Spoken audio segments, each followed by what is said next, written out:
Hello there! Today we're going to be analyzing tournament formats, specifically the format of the LEC in 2022 and an alternative to it, as well as a secret bonus format at the end. The way we're going to do this is by asking a single question and seeing where it leads us. This question that we need to ask is, what if every team was equally good and every game was a 50-50 coin flip? In, say, a single elimination bracket with 4 teams, then this means that each team would be expected to have a 25% chance of winning the tournament from the start. In other words, at the first round, each team has 0.25 expected first places. After the first round, 2 teams have been eliminated, so they now have 0 first places, and the other 2 have 0.5 each. After the finals, 1 team won it all, so they now have the entire first place, and all the other teams have 0. We can also evaluate how important each series is for each team by calculating the difference between the expected first places if they win versus if they lose. So, for the finals, the importance is the entire first place, and in the semis, it's half a first place. You can do this with other metrics like prize money or qualification spots, but we're only going to be looking at first places in this video. As we just saw, for single elimination brackets, this is pretty straightforward and boring, but it gets interesting for other formats. Since the inspiration for this video was some discussion on Reddit about how the LEC should have a bracket reset if the winner of the grand finals came from the lower bracket, let's look at the LEC playoff format. To calculate the numbers, we start at the winner and flow backwards. At each point, we calculate the expected first places by averaging the expected first places after a win and after a loss, and the importance by subtracting them. For the first round, we have to take into account that there is a 50% chance the first seed advances and a 50% chance the fourth seed advances.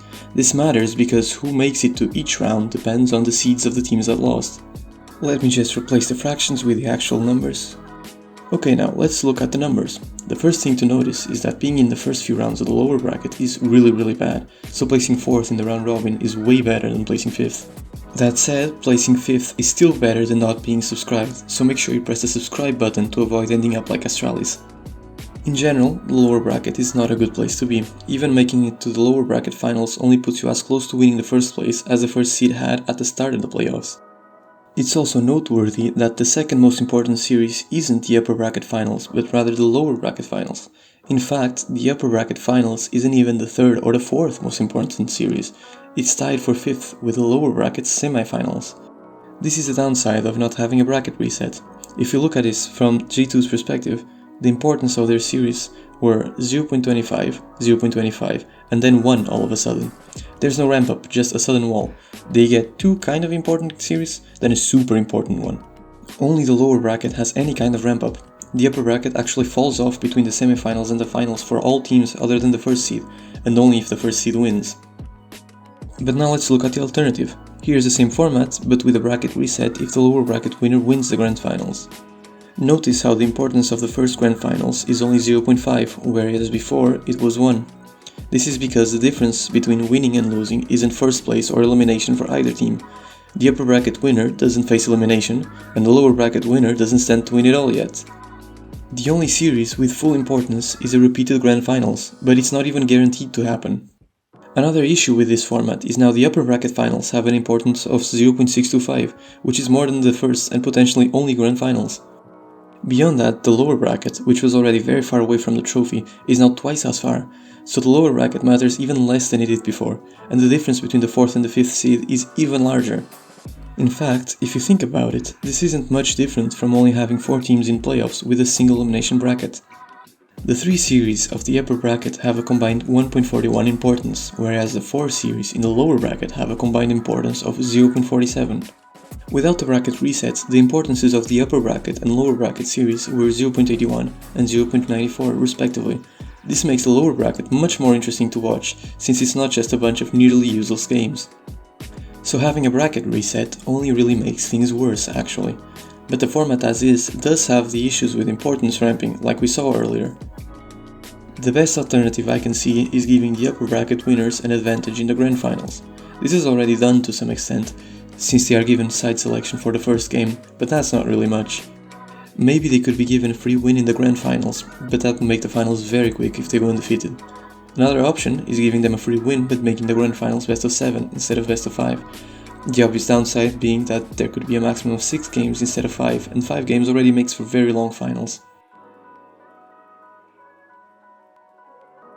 I suppose the conclusion has to be that the current format is actually pretty good.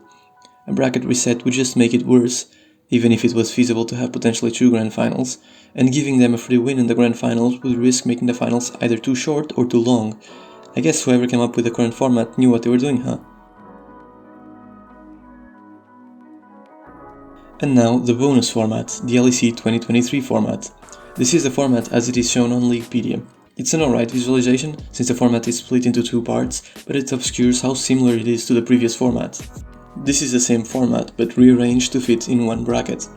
It's basically the same format as before, but with 8 teams instead of 6, so instead of the bottom 2 teams starting in the lower bracket, every team starts in the upper bracket. Which is not ideal, since it means going 1st or 8th in the regular season is effectively the same thing. This, combined with the fact that it was cut from a double round robin to a single round robin, means the regular season has been extremely downgraded. Since it's basically the same format as before, it keeps the same issue with importance ramping. The upper bracket finals are less important than the semifinals, and the second most important series is still the lower bracket finals. But now this problem is even worse, because the third most important series, the upper semifinals, are only best of 3s.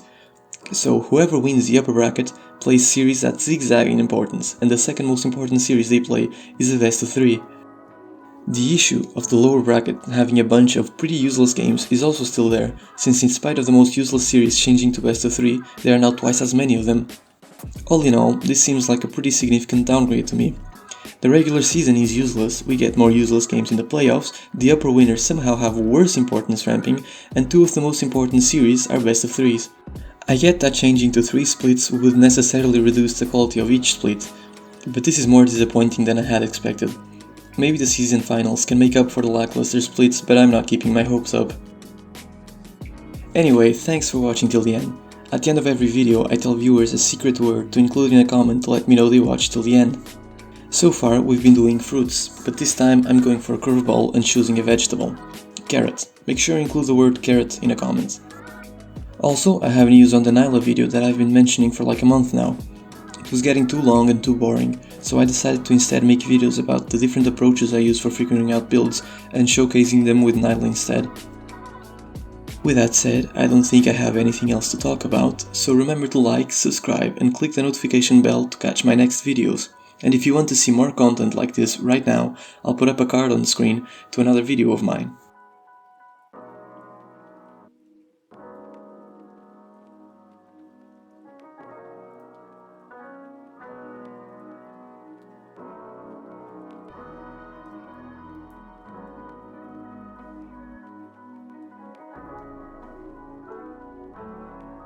Well, that's everything. See you next time.